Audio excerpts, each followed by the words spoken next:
हिंदी में यूपीएससी की तैयारी से संबंधित प्रोग्राम्स को देखने के लिए सब्सक्राइब करें स्टडी IQIAS हिंदी।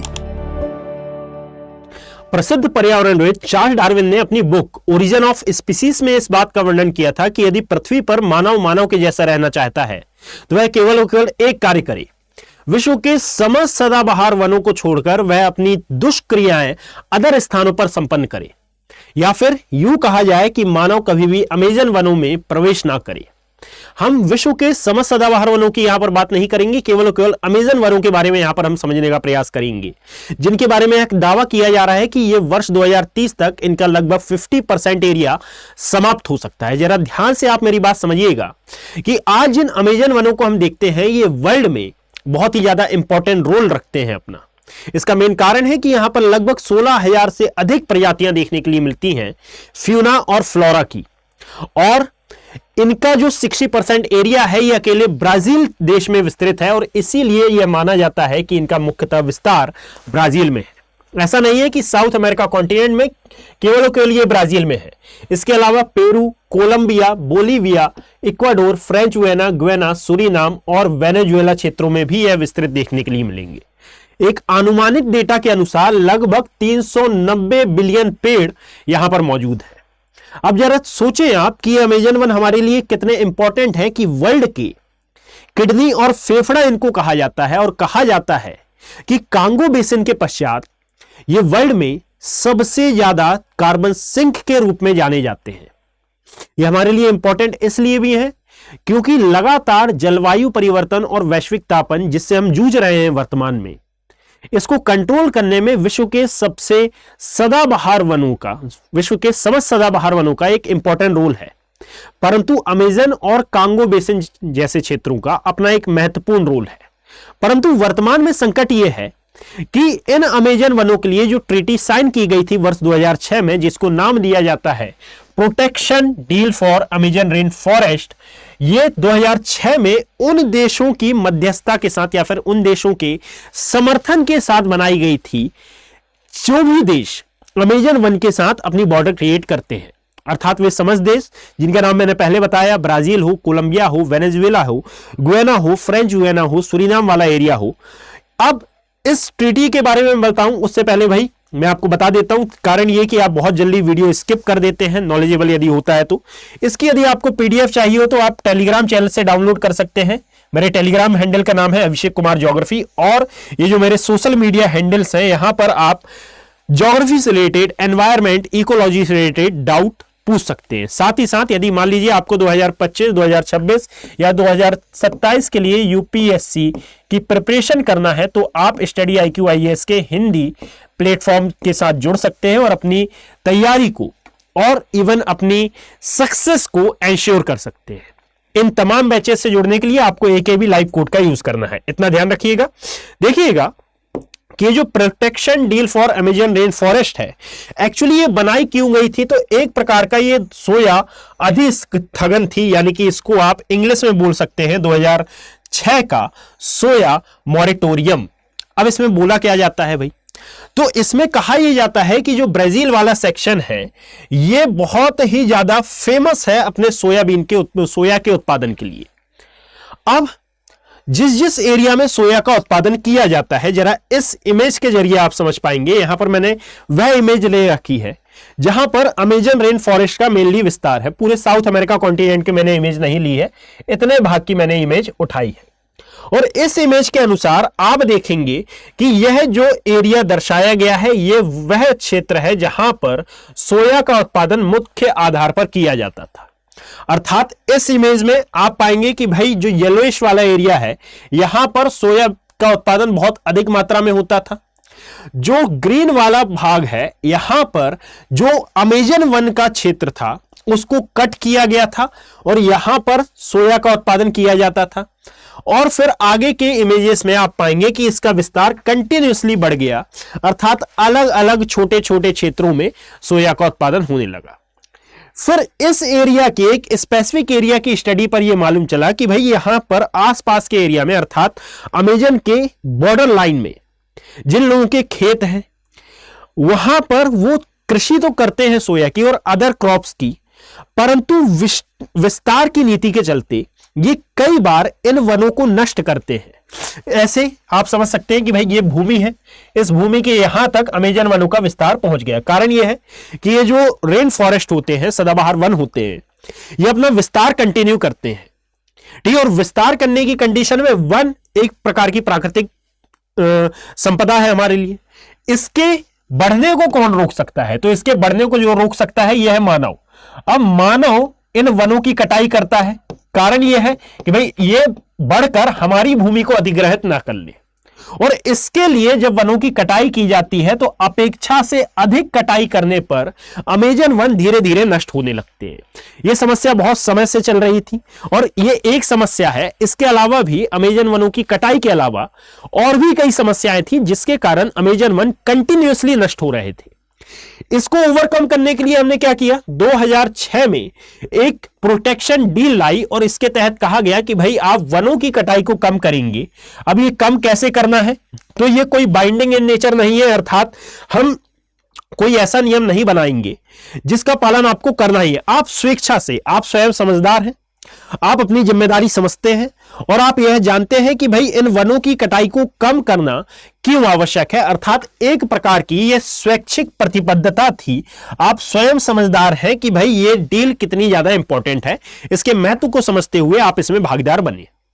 हुआ भी ये कि भाई विभिन्न प्रकार के संगठन, जितने भी अंतरराष्ट्रीय संगठन थे, वो इसमें भागीदार बनते हैं। जैसे कि कुछ संगठनों का यदि मैं नाम लेता हूं तो आप पाएंगे कि जो मैकडॉनल्ड जैसे संगठन है, वर्ल्ड फेमस है ये, है ना, इन्होंने भी प्रतिबद्धता निभाई और इसकी सराहना की कि भाई ये होना चाहिए और हम इसमें सहभागी बनेंगे। फंड भी दिया गया। अब हो ये रहा है कि भाई 2006 में कुछ ऐसे हितधारक थे जो कि यहां पर सोया का उत्पादन कर रहे थे, ये हितधारक हुए। इन्होंने कहा कि नहीं, ऐसा नहीं होना चाहिए, क्योंकि लैंड एरिया हमारा है, भूमि हमारी है, हम वहां पर सोया का उत्पादन करें अथवा ना करें, यहां पर गवर्नमेंट कौन होती है या फिर ये प्रोटेक्शन डील कौन होती है बताने वाली कि हम यहां पर उत्पादन करेंगे या नहीं करेंगे। कहा गया था वनों की कटाई ना की जाए, बात मुड़ गई कि फसलों का उत्पादन ना किया जाए, क्योंकि जिस एरिया में वन थे वहीं पर सोया का उत्पादन हो रहा था। बात आगे बढ़ती है। 2008 में यह निर्णय लिया जाता है कि भाई आप सोया का उत्पादन करें, कोई समस्या नहीं है, परंतु यदि मान लीजिए वनों की जिस एरिया को हम अधिग्रहित कर रहे हैं, अर्थात इंगित कर रहे हैं,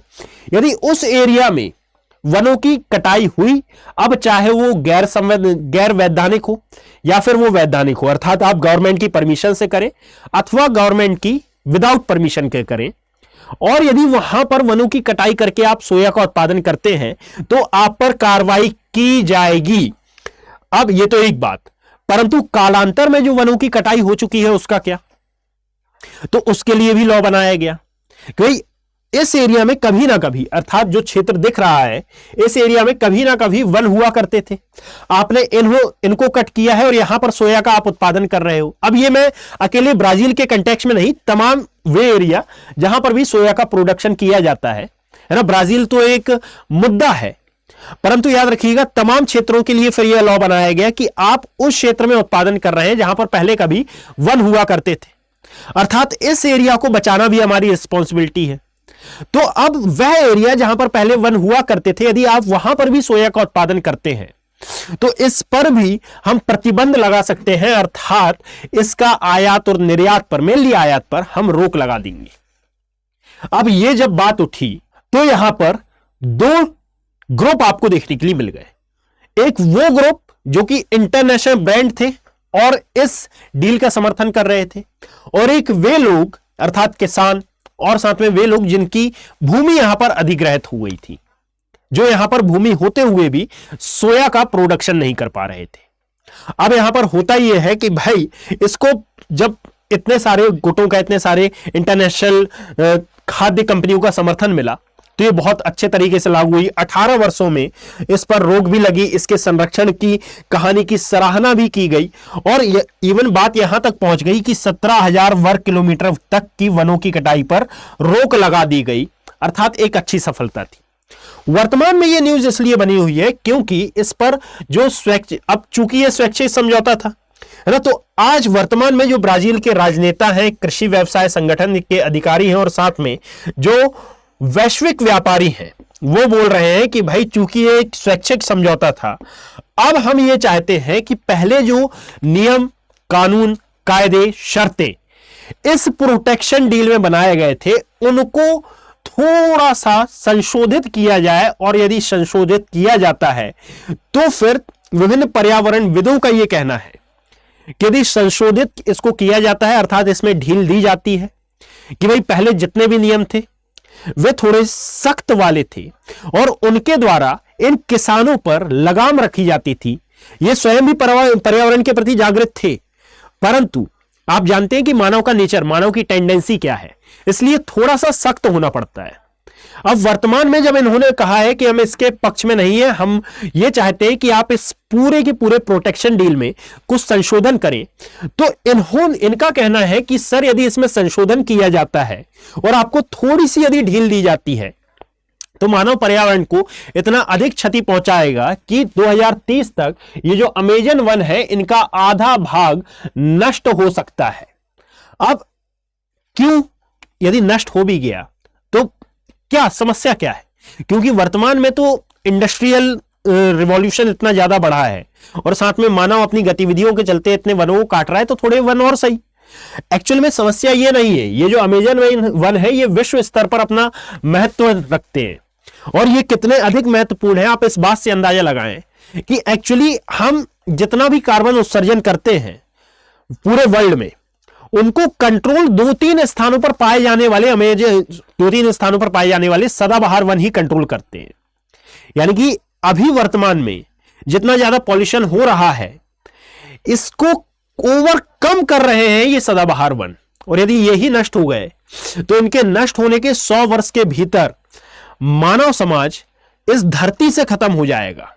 और इसीलिए मैंने स्टार्टिंग में एक लाइन कही थी कि चार्ल्स डार्विन ने अपनी बुक ओरिजिन ऑफ स्पीसीज में यह बात लिखी कि यदि मानव इस धरा पर मानव के जैसा रहना चाहता है तो ये कभी भी अमेजन वनों में प्रवेश ना करे, बस इतना ये कार्य कर ले। उसके पीछे का तात्पर्य ये था। ठीक है, तो ये दावा किया जा रहा है कि 2030 तक इनको बहुत अधिक क्षति हो सकती है और इसीलिए ये जो प्रोटेक्शन डील है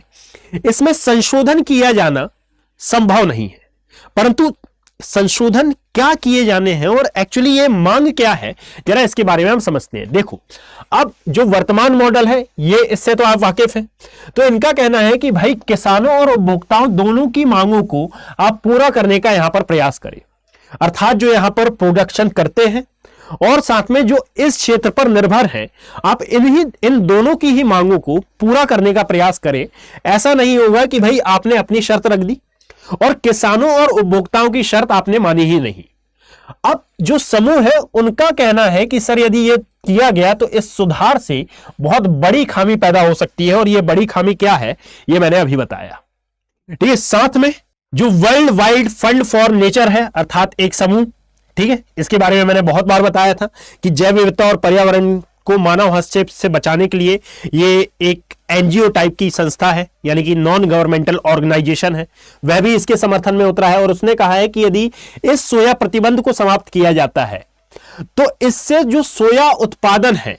उससे 1.1 मिलियन हेक्टेयर जो वन है वो खुल जाएंगे। क्या मतलब है इसका कि भाई वह क्षेत्र जहां पर अभी सोया का उत्पादन नहीं हो रहा है और वो संरक्षित क्षेत्रों की कैटेगरी में आ रहे हैं,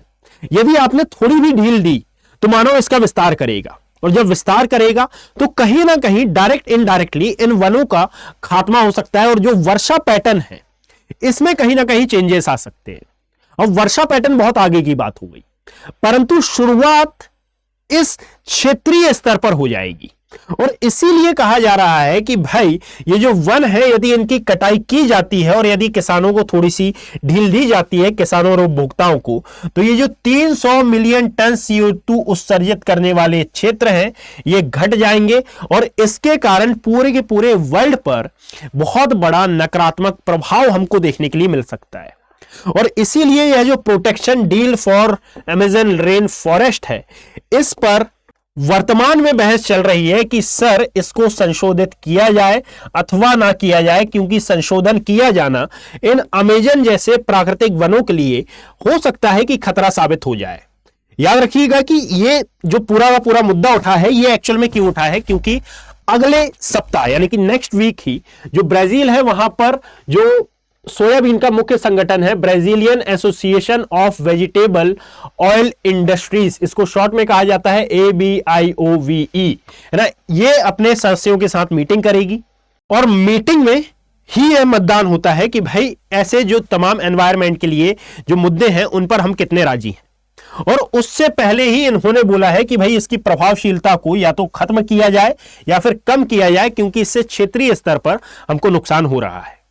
अर्थात अब विश्व स्तर पर जाने जाने वाले ये अमेजन 1 वर्तमान में खतरे में है, तो परंतु ये खतरे में है मानव के कारण, और मानव अपनी जो लाभशीलता है या फिर अपनी जो स्वार्थपरता है उसके कारण इस प्रोटेक्शन डील, जो कि बहुत ही ज्यादा इंपॉर्टेंट है, इसको समाप्त करने पर तुला हुआ है, जो कि एक बहुत ही ज्यादा नेगेटिव पॉइंट है। अब ये पॉइंट आपके